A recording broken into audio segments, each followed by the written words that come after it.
नमस्कार। The Bihar teachers history makers मेरा mobile मेरी मंच पर मैं अर्चना आर्यानी महेंद्र उच्च विद्यालय जिरादेही सिवान से आप सबका हार्दिक अभिनंदन करती हूँ, स्वागत करती हूँ। इस मंच से जुड़े सभी साथी शिक्षकों का सम्मान करती हूँ। मैं पुनः एक सुविचार के साथ अपनी क्लास में उपस्थित हूँ। तो आज का सुविचार है, सीखना सफलता से शुरू होता है और पहली विफलता शिक्षा की शुरुआत होती है। आइए हम अपनी शिक्षा की शुरुआत करते हैं, अपनी क्लास की शुरुआत करते हैं। पिछले वीडियोस में हम नियंत्रण और समन्वय चैप्टर से कुछ बहुवैकल्पिक प्रश्नों पर चर्चा करते आ रहे हैं। आज उसी क्रम को फिर हम आगे बढ़ाते हैं और अगले प्रश्न पर जाते हैं। तो आज का हमारा प्रश्न है, मस्तिष्क तंतुमय संयोजी ऊतक की झिल्ली से घिरा होता है, उसे क्या कहते हैं?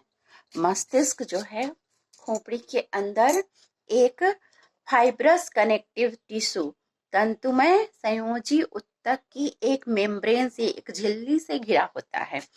वह झिल्ली क्या कहलाती है? ऑप्शन है क मेनिंजीज, ख माइलिन शीथ, ग न्यूरिलेमा और घ कोई नहीं।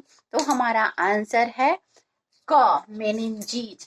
मेनिंजीज वह जो झिल्ली है वह मेनिंजीज कहलाती है। अब हमारा नेक्स्ट क्वेश्चन है, सेरिब्रम के दोनों गोलार्ध एक दूसरे से जिस तंत्रिका ऊतक से जुड़े होते हैं उसे क्या कहते हैं? मस्तिष्क का भाग होता है सेरिब्रम, जो आगे से लेकर पीछे तक मस्तिष्क को घेरे रहता है। यह दो भागों में बटा होता है, जिसको गोलार्ध कहते हैं, हेमिस्फेयर कहते हैं, राइट एंड लेफ्ट।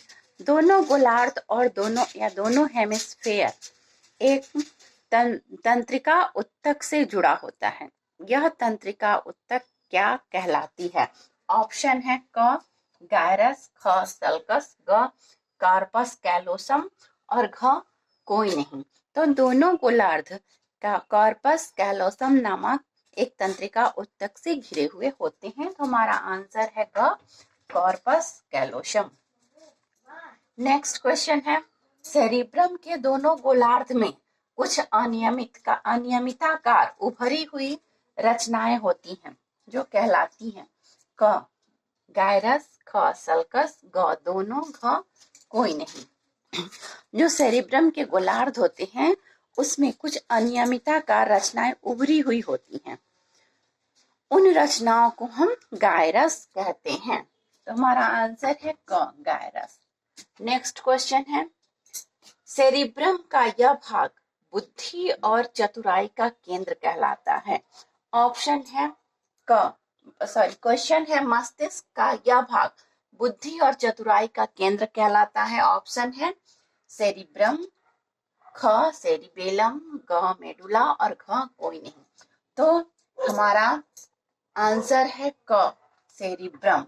यह सबसे बड़ा भाग होता है और इसको हम बुद्धि और चतुराई का केंद्र कहते हैं, क्योंकि यह हमारी बुद्धि को, चतुराई को और सोचने समझने की क्षमता को नियंत्रित करता है। अब नेक्स्ट क्वेश्चन है, मस्तिष्क का कौन सा भाग श्वसन गति और हृदय स्पंदन की दर को नियंत्रित करता है? ऑप्शन है सेरिब्रम, ख मेडुला, ग सेरिबेलम, घ डायनसेफेलॉन। तो हमारा आंसर है ख मेडुला। मेडुला ऑब्लंगेटा जो है वह हृदय स्पंदन और श्वसन गति का नियंत्रण करता है। नेक्स्ट क्वेश्चन, इनमें से कौन ऐच्छिक पेशियों की गति का नियंत्रण करता है?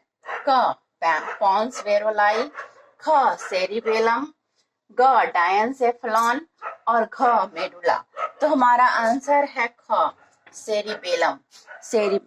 मस्तिष्क का जो भाग है सेरिबेलम, वह हमारे ऐच्छिक पेशियों का नियंत्रण करता है। जैसे हमारे हाथ की मांसपेशियां, पैरों की मांसपेशियां, जबड़ों की मांसपेशियां, इनका नियंत्रण सेरिबेलम के द्वारा होता है और हम अपनी ऐच्छिक क्रिया को कर पाते हैं।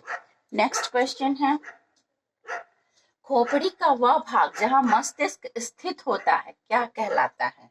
क क्रेनियम, ख सिनेप्स, ग सेरिब्रम, घ कोई नहीं। हमारे जो खोपड़ी की हड्डी है यह, इसका भाग जिसके अंदर मस्तिष्क सुरक्षित रहता है उसको क्रेनियम कहते हैं। यह एक बॉक्स नुमा होता है। तो हमारा आंसर है क क्रेनियम। नेक्स्ट क्वेश्चन, मस्तिष्क का औसत आयतन क्या है? क 800 मिलीलीटर, ख 1000 मिलीलीटर, ग 1650 मिलीलीटर और घ 200 मिलीलीटर। तो मस्तिष्क का आयतन 1650 मिलीलीटर होता है। हमारा आंसर है ग 1650 मिलीलीटर। आज के लिए बस इतना ही, फिर मिलते हैं अगले वीडियो में। धन्यवाद।